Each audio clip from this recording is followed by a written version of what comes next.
let's bring in some governance expert joining us for Sandile Swana, giving us more on the outcome of the Northwest Chamber of Commerce and Industry, what has been said here, what needs to be done on this dismal state of local governance in the province. A very good evening to you. Thank you so much for your time. Talk to us about your views here and what this report really irons out. Thank you so much and good evening. The report basically, first of all, looks at a minimum of 4 pieces of legislation to say, firstly, the Constitution, what does it say are the duties of the municipality? What does the Municipal Structures Act say? What does the Municipal Systems Act say? And what does the Municipal Finance Management Act say? And then once that is clear that these are the duties of the municipality in terms of the law, then go to available statistics from the Auditor General, from the Blue Drop report, from Stats SA, such as the census, to then check that these duties, to what extent, in a measurable way, to what extent have they been fulfilled? So that is basically what this report says. And unfortunately, in the current case of the Northwest Province, shockingly, the province has ranked very, very low and very poorly in the index itself. And of course, we are edging closer and closer to May 29, the elections, and we've heard the cries of Northwest residents insofar as service delivery is concerned. How much of a factor do you think this outcome will be when it comes to what people will have to say during elections and which way they may sway insofar as the challenges that have not been addressed in their province?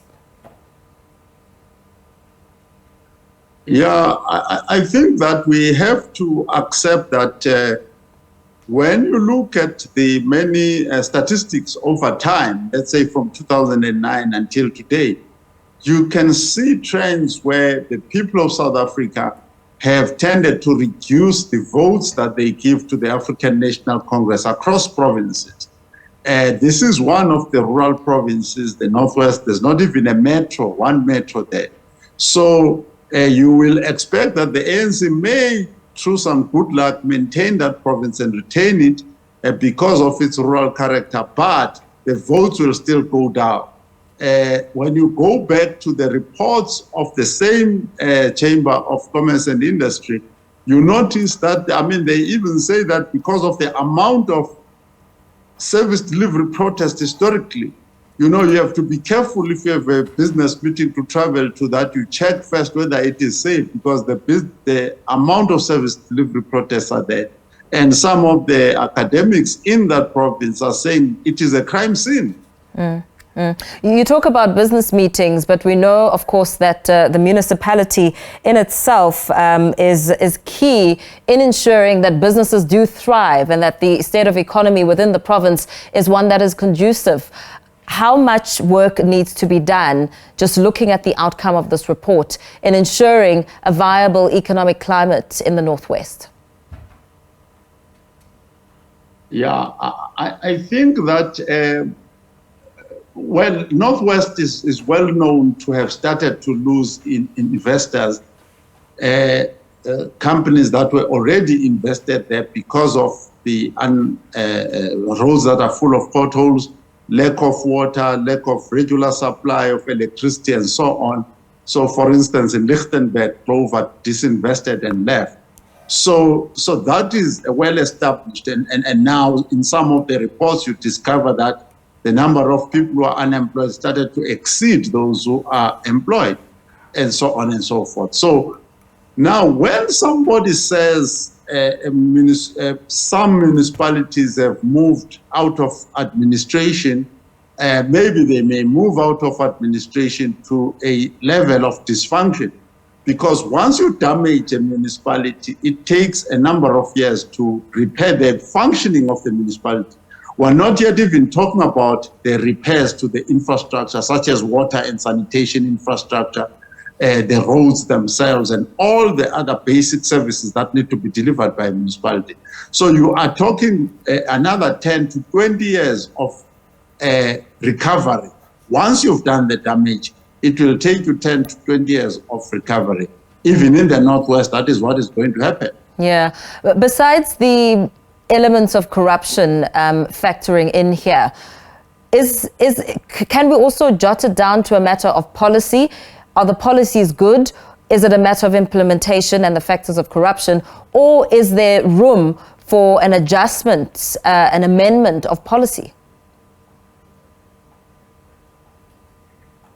On the matter of policy, you will remember that in the report, one of the elements that are measured is administration and leadership. Now, part of why these municipalities fail is that the caliber of municipal managers and the top leaders in the municipality in terms of the executive, and also the quality, the average quality of the speaker, the mayor, and the chief whip, as the case may be, the troika, what they call the troika, as well as councillors in general. So with the kind of rottenness that has kicked in for the past 15 years, the caliber has gone down. So when you put low caliber people to do the policies of the municipality and also to implement those policies, the policies are poor quality because the people developing them are below standard. So there is no low caliber person who's going to develop high quality person. They develop poor quality policies they don't know how to implement. And a lot of the work, once a municipality has reached the levels that the ones in Northwest have reached, policy is important, but not that important, because you need to fulfill the minimum legal mandate that is there and spend the money that you are directed to spend in the things that you are directed to spend in. And then you don't have project management skills, you don't have engineering skills, etc., because you've put your bodies in critical positions in the municipality who cannot deliver. Then you cannot do what the law actually tells you to do. So that is the problem. The issue of blaming policy is secondary. It is the caliber of people that is the problem.